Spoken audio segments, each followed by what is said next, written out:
Hi, I'm Lisa Ruffholm with Scientific Nutrition, and today I want to run through a few quick symptoms of heavy metal mercury toxicity. You might have heard of it as Mad Hatter's disease, and that's because the people that used to shape the hats in the old days used to use mercury to make them pliable, and they would get this toxicity and lose their mind.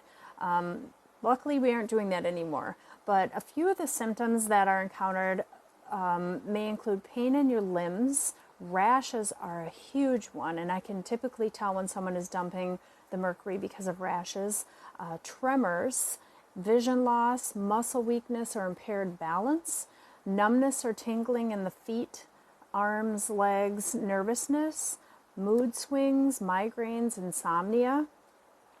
This could include hearing loss, dizziness, depression, birth defects, hair loss, that's a biggie, and even multiple sclerosis. So like I said, mental illness can sometimes be attached to this. We know that dementia or Alzheimer's can bind in the brain with aluminum and cause these things to happen.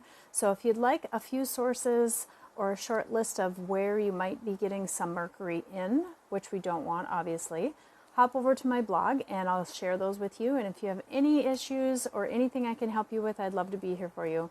Talk to you soon, Hope. Take care. Bye-bye.